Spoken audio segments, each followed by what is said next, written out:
It was a little over a year ago I signed up with StarLink Internet, and I was happy to be a beta tester. And in the past year, StarLink has listened to a lot of our requests and made the service better in many ways and improved the overall product and the end user experience. However, I'm very sad to say I will not be keeping StarLink moving forward, and that pains me because that's not what I wanted to say after 1 year of use, but I'll be detailing why, and I think it'll make a lot of sense to all you guys in the end. Let's begin.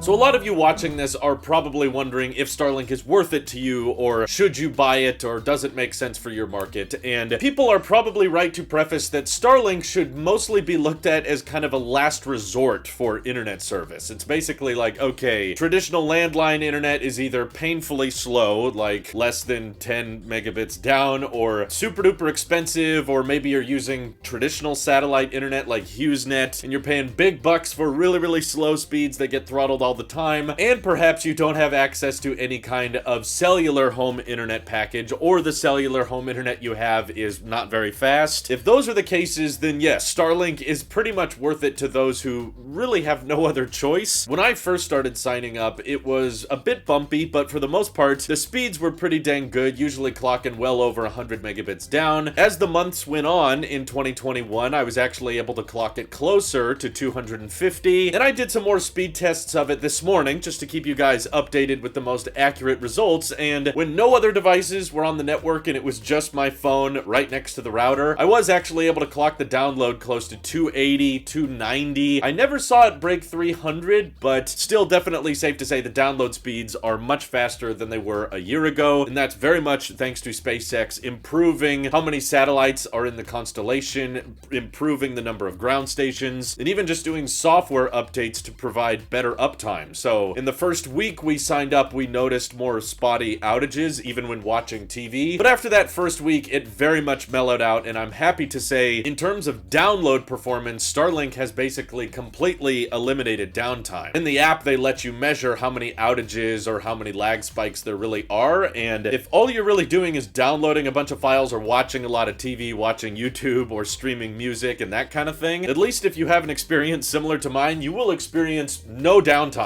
Download has been great, and I think that has been overly prioritized, probably because that's what most people do with their internet. They download stuff, they stream content, they look at pictures, and they browse social media. So that's what StarLink, I think, has shined for in performance. The latency has improved a bit. I'm still averaging between 40 and 60 milliseconds, so it's not going to be the best gaming experience in the world. I don't do too much online gaming myself, but definitely manageable. And while there may occasionally be these little ping spikes that might result in some jitter and some lag in the middle of a game, so it's probably not ready for intense like esports gaming, but for someone that's far away from any other internet option, yes, you will be able to do some light online gaming with it. And I'm not going to claim sole responsibility for some of the changes StarLink has made with the hardware itself, but I will claim a little bit of credit, because when StarLink first came out, I was complaining a lot about how, okay, we've got this big PoE injector box that has to plug into this separate router. That separate router, while very cool and futuristic looking, is not a very good signal. It's not even Wi-Fi 6. And they had these big knobs stuck on the Cat 6 cable that you had to route through your house in order to install StarLink. Not to mention the cable attached to Dishy McFlatface will not detach, which makes it incredibly difficult to route through parts of your house. And if you ever wanted to take StarLink down and use it elsewhere, that cable cannot be disconnected. So all of these little hardware issues were kind of frustrating, and it feels like they answered pretty much all of them in the next generation of StarLink packages, which are now being delivered pretty quickly. The dish itself is more rectangular, it's smaller, the cable can be removed, and they combined the PoE injector and the router into a single device. The one compromise is now you don't have an Ethernet option by default. You gotta buy another StarLink accessory off of the website, and that's how you can actually plug in directly via Ethernet if you want the best speeds and lowest latency possible. But the overall package is much, much smaller and very important to the future of the company. I believe this next generation StarLink terminal is much cheaper for StarLink to build, which means they're losing less money per unit. So the fact that they've improved the number of satellites, made the hardware better, made the download speeds faster, and expanded their customer base to well over 250,000. When I signed up, there was pretty much just like